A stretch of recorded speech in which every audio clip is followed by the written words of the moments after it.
Visakha steel ప్లాంట్లో ప్రమాదంలో గాయపడ్డ వారిని డిప్యూటీ సీఎం పవన్ కళ్యాణ్ పరామర్శించారు. స్టీల్ ప్లాంట్ ప్రమాదంపై ఆరా తీశారు.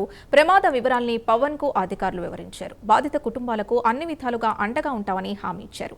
దీనిపై మరింత సమాచారం మా అసోసియేట్ ఎడిటర్ వాసు అందిస్తారు. పవన్ కళ్యాణ్ అనంతరం కూడా తిరిగి వెళుతున్నారు. మొత్తానికి ఇక్కడ పరామర్శించిన అనంతరం కూడా అందరూ కూడా మొత్తం తిరిగి వెళ్ళే పరిస్థితి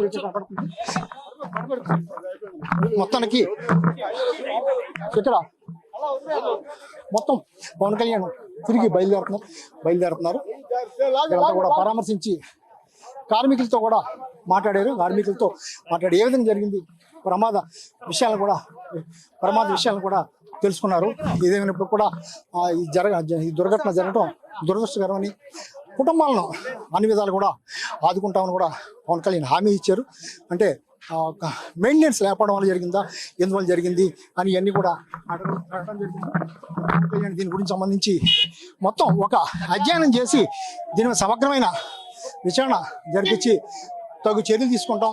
ఎందుకంటే దీనిపై అవగాహన ఉన్న వాళ్ళతో చేయాల్సిన అవసరం అయితే ఉందని చెప్పే పరిస్థితి కనిపిస్తుంది. ఏదైనప్పుడు కూడా ఈ సంఘటన జరగడం దురదృష్టం కూడా పవన్ కళ్యాణ్ చెప్పే పరిస్థితి కనిపిస్తుంది. కెమెరా పర్సన్ సుధాకర్తో వాసు, ప్రైమ్ విశాఖ.